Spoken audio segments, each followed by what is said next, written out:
कहते हैं शिक्षा वह शेरनी का दूध है, जो इसे पिया है वो दहाड़ा है। तो और दोस्तों आप लोग भी दहाड़ना चाहते हैं तो आपको शिक्षा को ग्रहण करना होगा। नमस्कार दोस्तों, एक बार फिर से पुनः स्वागत करता हूं यशस्वी योद्धा के ऑनलाइन प्लेटफॉर्म पर। दोस्तों आज मैं रीजनिंग के 10 बहुत ही ज़्यादा महत्वपूर्ण प्रश्नों को देखने वाले हैं। अगर आप एसएससी जीडी की तैयारी कर रहे हैं, अगर आप रेलवे की कर रहे हैं, अगर आप उत्तर प्रदेश पुलिस की कर रहे हैं या आप दिल्ली पुलिस की कर रहे हैं, तो किसी भी भर्ती परीक्षाओं की तैयारी कर रहे हैं तो इस वीडियो को पूरा जरूर देखिएगा। और दोस्तों आप सभी को बता दूं कि मैंने मास्टर रीजनिंग बैच के नाम से एक प्लेलिस्ट बनाया है, जाकर आप लोग देख सकते हैं दोस्तों। उस पर रीजनिंग की पूरी प्रैक्टिस सेट हम लोग कर रहे हैं, नहीं तो लिंक डिस्क्रिप्शन बॉक्स में दिया गया है, जाकर आप लोग जरूर देखिए। चलिए दोस्तों हम लोग वीडियो को शुरू करते हैं।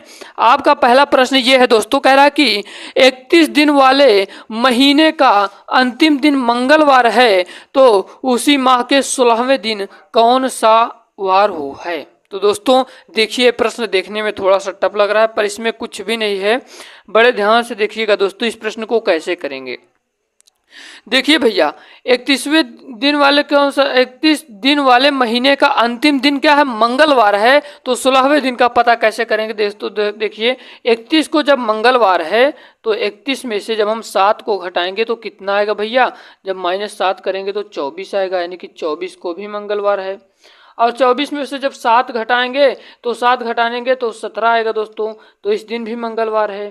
और 17 से पहले क्या आएगा, 16, 16वें दिन कौन सा दिन होगा, सोमवार होगा। उम्मीद करता हूँ ये वाला प्रश्न समझ में आया। अगर दोस्तों समझ में आया है तो आप लोगों से एक रिक्वेस्ट है, हमारे उन भाई बहन तक जरूर शेयर करिए जिनके पास आज कोचिंग जाने तक के फीस नहीं है। तो इसका करेक्ट आंसर हो जाएगा सोमवार दोस्तों, ऑप्शन नंबर डी वाला सही हो जाएगा। चलिए दोस्तों अब हम लोग चलते हैं अपने नेक्स्ट प्रश्न की ओर। आपका अगला प्रश्न ये है दोस्तों, कह रहा है कि नीचे दी गई श्रृंखला में गलत पद ज्ञात करें। दोस्तों देखिए, अब इस टाइप के प्रश्न बहुत ही ज्यादा रुझाऊ यानी कि आपको परेशान कर देने वाले प्रश्न होते हैं। नीचे दी गई श्रृंखला में गलत पद ज्ञात करना है। 385 दिया है, 462 दिया है, 572 दिया है, 396, 427, 671, 264 दिया है। पहले हम लोग दोस्तों अंतर देखिए, 300 से 462 कर दिया, उसके बाद 500, फिर से 3, 4, फिर से 6 कर दिया, उसके बाद 2 कर दिया। तो दोस्तों ये मेरे तो समझ में नहीं आ रहा है कि कभी कभी दोस्तों ज़्यादा बढ़ा दे रहा है, कभी कभी थोड़ा कम बढ़ा रहा है। तो दोस्तों देखिए, इस सवाल को हम किस प्रकार से हल करेंगे, बड़े ध्यान से देखिएगा दोस्तों। जब हम 3 और 5 को जोड़ेंगे तो 3 और 5 को जोड़ने पर बीच वाली संख्या प्राप्त हो रही, 8 प्राप्त हो रहा है।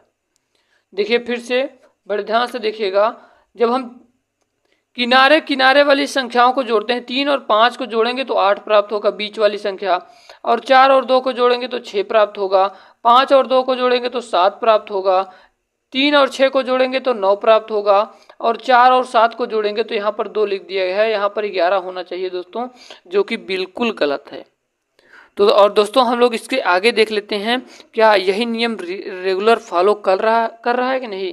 6 और 1 को जोड़ेंगे तो 7 आएगा, और 2 और 4 को जोड़ेंगे तो 6 आ रहा है, यानी कि ये नियम बिल्कुल फॉलो कर रहा है। आपका क्या हो जाएगा आंसर, 472 हो जाएगा दोस्तों। अब क्यों हो जाएगा, बड़े ध्यान से सुनिएगा, क्योंकि इसमें दिया है गलत पद ज्ञात करना है। अब हम क्या किए कि जब किनारे किनारे वाली संख्याओं को जोड़ रहे हैं तो बीच वाली संख्या प्राप्त हो रही है, परंतु 472 ऐसी संख्या है इसमें दिए गए पदों में। 472 ऐसी संख्या है, जब हम 7 और 4 को जोड़ने पर 11 आता है, परंतु यहाँ पर 2 लिखा है, यानी कि ये गलत संख्या है। ऑप्शन नंबर डी वाला सही हो जाएगा। आपका 3 नंबर का प्रश्न ये कह रहा है दोस्तों कि प्रतीकों के उपयुक्त सेट का चयन करें। अब कैसे करेंगे हम लोग देखते हैं। 72 दिया है, 8, 5, 4 दिया है, जिससे आपको 49 बताना होगा कि किस प्रतीकों से ये बन रहा है। यानी कि प्रतीकों का मतलब ऑप्शन नंबर में दिया है कि पहले गुणा, फिर माइनस, फिर भाग, और दोस्तों इसी सीक्वेंस में 4 ऑप्शन दिए हैं कि किसको हम रख दें कि यहाँ पर 49 प्राप्त होगा। तो दोस्तों जब इस प्रकार के प्रश्न आए तो आपको दिमाग में सबसे पहले भाग रखना होगा। देखिए दोस्तों, यहाँ पर भाग दिया है पहले में, जब हम लास्ट वाली संख्या क्या है, भागे है, जब हम 4 का भाग 5 में करेंगे दोस्तों, क्या करेंगे, 4 का भाग जब हम 5 में करेंगे तो दोस्तों दशमलव में आएगा, जो कि यहाँ से हमारा आंसर सिद्ध नहीं होगा। चलिए हम ये वाला बी नंबर का देखते हैं। पहले बी में देखिए दोस्तों, भाग बीचों बीच है, यानी कि 5 का भाग जब हम 8 में करेंगे फिर भी यहाँ पर दशमलव में प्राप्त होगा, है ना, यानी कि ये भी आपका गलत होगा। अब दोस्तों देखते हैं सी नंबर का। सी में पहले में प्लस है, जब 72 और 8 जोड़ेंगे तो 80 होगा, यानी कि हमको भाग देखना है लास्ट वाली संख्या से, यानी कि जब हम 4 में 5 का भाग देंगे तब भी हमें दशमलव में आएगा, तो यानी कि ये भी प्राप्त नहीं कर सकता 49। अब चौथा वाला दोस्तों देखिए, चौथे में दिया क्या है, पहले भाग दिया है। अब जब हम 8 का भाग जब हम 72 में करेंगे तो 8 नवैया 72, 8 नवा 72, गुणे दिया है, उसके बाद गुणते 5 और प्लस 4, यानी कि 5 9 45 4 49, यानी कि correct answer option number D वाला हो जाएगा। उम्मीद करता हूँ ये वाला प्रश्न आप सभी के समझ में आया होगा। चलिए अब हम लोग चलते हैं अपने नेक्स्ट प्रश्न की ओर। आपका अगला प्रश्न 4 नंबर का ये है दोस्तों। देखिए ये कह रहा है कि 50 से 65 बना तो 101 से क्या बनेगा। दोस्तों हम आपको बता दूं कि इस प्रकार के प्रश्न बहुत ही ज़्यादा दिमाग लगाने की इसमें कोई भी आपको झंझट नहीं रहता है और आप इस प्रश्न को बिल्कुल आसानी से कर सकते हैं। दोस्तों देखिए 50 से 65, पहली चीज़ तो 50 में जब हम 15 प्लस करेंगे तो 65 बनेगा, तो जब हम 101 में 15 प्लस करेंगे तो 116 प्राप्त होगा। क्या इस ऑप्शन में दिया गया है क्या दोस्तों? इस ऑप्शन में नहीं दिया गया है, यानी कि ये रूल मेरा गलत है, यानी कि ये मेरा नियम फॉलो नहीं कर रहा है। तो चलिए हम दूसरा नियम भी लगाते हैं भैया, हमारे पास बहुत ज़्यादा दिमाग है। देखिए 7 का स्क्वायर करेंगे प्लस 1, जब 7 7 49 प्लस 1 50 होगा। उसके बाद 8 का स्क्वायर करेंगे, 8 8 64 प्लस 1, तो यहाँ पर 65 प्राप्त होगा। इसी प्रकार से 101, 10 का स्क्वायर प्लस 1, 10 धाम 100 प्लस 1 101। उसके बाद 10 के बाद क्या आएगा, देखिए 1 बढ़ा रहा है, 7 के बाद 8, उसके बाद 10 के बाद क्या करेंगे 11, 11 स्क्वायर प्लस 1, 11 ग्राम में 121 प्लस 1 122। कहीं दिख रहा है क्या? जी हाँ दिख रहा है, बिल्कुल यही राइट आंसर होगा आपका, ऑप्शन नंबर सी वाला सही हो जाएगा। उम्मीद करता हूँ ये चौथा नंबर का प्रश्न भी आप सभी के समझ में आया होगा। चलिए अब हम लोग चलते हैं अपने आपके अगले प्रश्न की ओर। कह रहा है कि इस चित्र में वृत्त, बड़े ध्यान से देखिएगा दोस्तों इस प्रश्न को, इस चित्र में वृत्त युवाओं का त्रिभुज अशिक्षित व्यक्तियों को और आयत रोजगार में लगे व्यक्तियों को निरूपित करता है।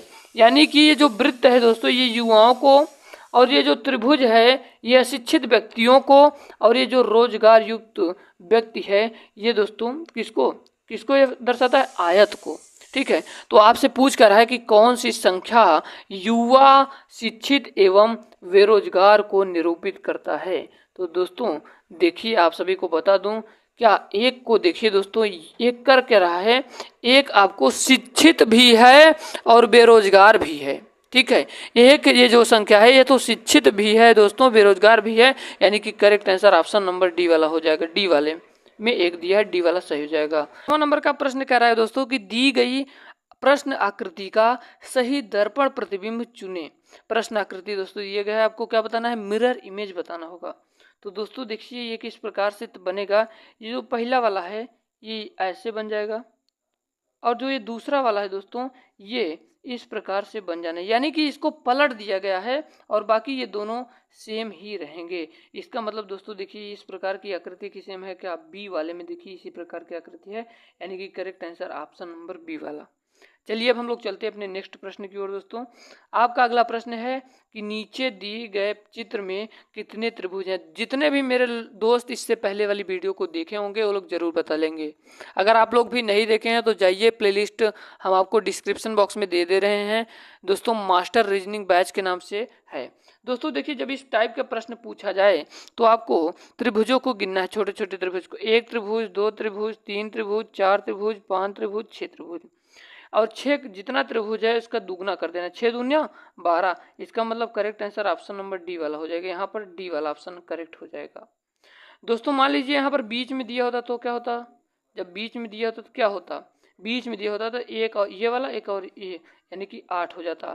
फिर से आपको बता देते हैं, मान लीजिए यहाँ पर बीच में दिया होता तो क्या होता? फिर से हम यही करते, आपको 1 2 3 छोटे छोटे त्रिभुजों को गिन लेते, 5 6 7 8, और इसका दुगना कर देते, 8 दूना 16। इसका मतलब करेक्ट आंसर दोस्तों अगर दिया होता ऑप्शन में तो इसी प्रकार से होता।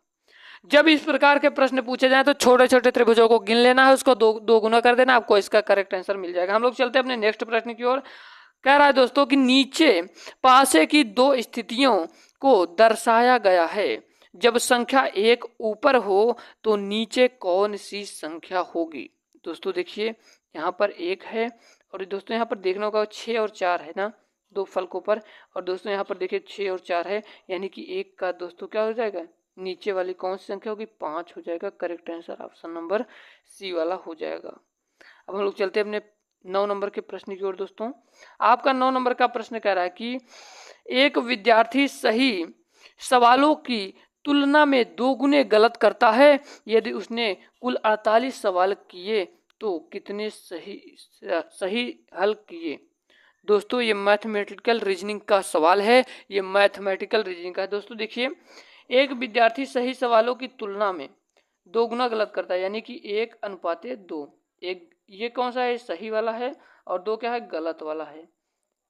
सही की तुलना में 2 गुना गलत करता है, यानी कि 1 अगर सही करेगा 2 गलत करेगा। ठीक है, समझ में आ रहा है। यदि उसने कुल 48 सवाल किए, तो दोस्तों देखिए कुल 48 सवाल किए, यानी कि इन दोनों को पहले दोस्तों जोड़िए, 1/3 इंटू 48 16 हो जाएगा। यानी कि अब आप बता सकते हैं सही पूछ रहा है ना, सही हल कितने किए, तो 16 सही हल किए। और आपसे पूछता है गलत, तो 16 दूने 32 हल गलत किया है। हम लोग चलते हैं अपने 10 नंबर के प्रश्न की ओर। उम्मीद करता हूं ये प्रश्न आप सभी के समझ में आ रहे होंगे। दी गई वर्ण श्रृंखला में कुछ वर्ण यानी कि लेटर लुप्त हैं। लुप्त वर्णों के सही क्रम को दिए गए विकल्पों से चुनें। दोस्तों देखिए, आपको इसको बहुत ही दिमाग से करना होगा, बहुत ही आसान प्रश्न है। देखिए यहाँ पर खाली स्थान दिया है, खाली स्थान पर क्या भरना होगा। पहली चीज तो आपको ये देखना होगा डी जो दिया है, डी के आगे क्या होगा। तो दोस्तों यहाँ पर देखिए डी के आगे डी है, तो यहाँ पर क्या भरा जाएगा, यहाँ पर डी भरा जाएगा। अब उसके बाद देखिए दोस्तों यहाँ पर क्या है, सी, तो डी के बाद कौन सी है, डी के बाद भी दोस्तों देखिए यहाँ पर डी के बाद क्या है, डी, यहाँ पर भी डी भरा जाएगा। और सी के बाद क्या भरा जाएगा दोस्तों, सी के बाद यहाँ पर देखिए इसी में दिख रहा है, सी के बाद ए भरा जाएगा। उम्मीद करता हूँ ये वाला समझ में आ रहा होगा। अगर आपको समझ में आ रहा हो दोस्तों तो इस वीडियो को लाइक और चैनल को जरूर सब्सक्राइब करिएगा। आखिरी वाला है कि डी के बाद क्या भरा जाएगा, तो दोस्तों देखिए डी के बाद सी भरा जाएगा।